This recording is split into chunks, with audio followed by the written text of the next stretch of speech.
what's up guys, this is MugenLord here, and we're going to talk about some Arc System Works. Because Arc System Works had made some announcements over EVO 2023 during the weekend that just passed, and they made an unexpected announcement that I really wasn't expecting at all, and I'm pretty sure many others. So before we dive into this, make sure you hit that notification bell and also that subscribe button for more gaming content here on this channel. So let us dive right into it. Now, I already forgot that EVO 2023 was actually the weekend that just passed. I was reminded of it when I saw many people talking about that they got their badges, they had to wait in line to go pick it up, because I assumed, or I forgot, that it wasn't going to be this weekend coming up, but it was last weekend. But the thing that really caught me by surprise and caught me off guard is when I woke up this morning that Arc System Works had made an announcement of an unexpected sequel to a title that I didn't think was going to happen anytime soon.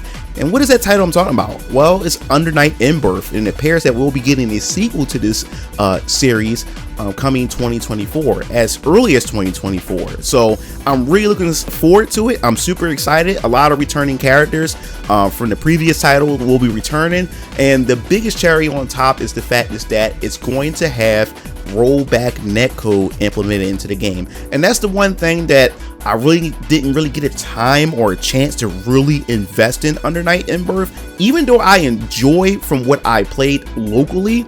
But the thing is, you know, with fighting games today, most people play online. Most people don't go to FGC locals, or they go to FGC events. So the only time they really have time to play or get a chance to play with others is normally online. And when it came to online, there was a lot of hurdles. The netcode just sucked. But for the fact is that we're getting online rollback netcode for this sequel, I'm definitely excited for this now. I'm definitely going to pick this up, because out of all the, I guess you would say, Arc System Works, you know, modern or more up-to-date games besides Guilty Gears, Under Night Inbirth, I extremely had a lot of, I guess you could say, hype for. I was anticipating and wanting to give the game a try, is because of not only its art style and character designs, but also like how it feels and how it plays, because it's not a typical, or I guess you say, air-based, you know, vertical type of, you know, combat when it comes to like Guilty Gear and their Arc System games. This is more of a grounded footsie based,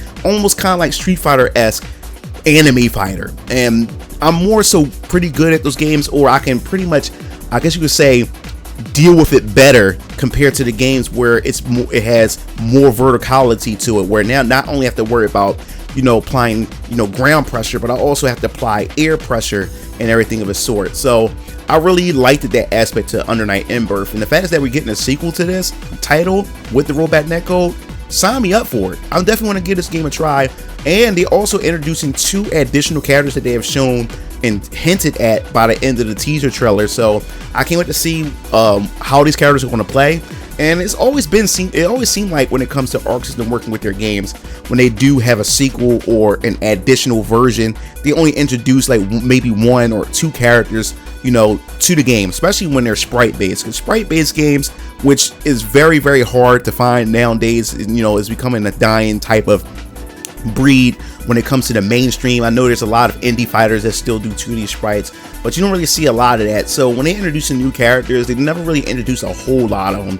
They're normally like 1 or 2 characters added. So I can wait to see what they, you know, what these characters have to offer to Under Night Inbirth. And from what they're hinting at, it seems like it appears that they're going to also be adding some new mechanics to it as well. So I'm looking forward to it, and I see a lot of fans talking about it as well.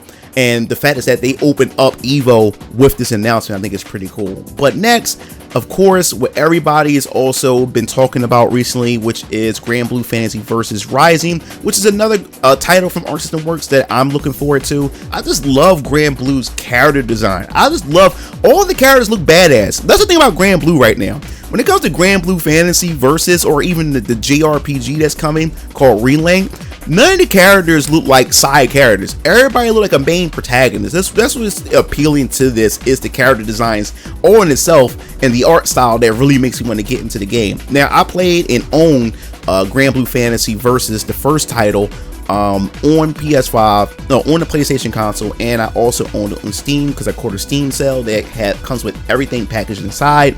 And when it comes to Rising, They improved not only the visuals, but they also added some new gameplay mechanics, and all the previous characters from the previous game will be in the base roster, and then we can expect some more new characters. So at EVO, they announced a character named Nier. Like I said, I know nothing about the Granblue series at all, but the fact is that these characters still look cool, and the fact is that they made it into a fighting game definitely got me excited to want to know more about the lore, the world, and the characters itself. So Nier looks like a pretty interesting character. I know there's probably fans of this character that was hoping that she would make it into the game, so it appears that she's in the game. So I think that's pretty cool. But there's a situation regarding Granblue Fantasy Versus Rising that really has everybody scratching their head. And what is that I'm talking about? Well, it appears that with this game, and what a lot of modern fighting games are doing, they're introducing modern controls. And when it comes to modern controls, there's a lot of controversy because you have a lot of traditional fighting game players who play the traditional way with the motion inputs and everything. And plus me, I've been playing fighting games since I was a kid, but I just really started playing them as I got older. And I'm also used to classic control styles. So when it came to the first Granblue Fantasy Versus, you have two options. You had the traditional inputs, and then you also had the modern controls. Now the thing was, there was a difference between the two. When you use the classic controls, you have your normal damage output, and plus when it comes to the cooldown on these special moves, there's essentially pretty much no cooldown at all, so you're able to just use those moves. But when it came to the simple modern controls, you know, even though they were easy to input the moves, they were drawback. You also had a damage, a scale when it came to how much damage that the moves will output when you use the simple controls. And also you had the fact is that these characters or in their attacks didn't take as much damage if compared to if you use the classic controls. Now, where does this controversy come into play? Well, when it comes to the controversies to this, Arc System had made an announcement after all the testing and getting the feedback, especially from players who participated in the open beta, which I haven't got a chance to play in the open beta because I was busy over the weekend, so I never got a chance to play it.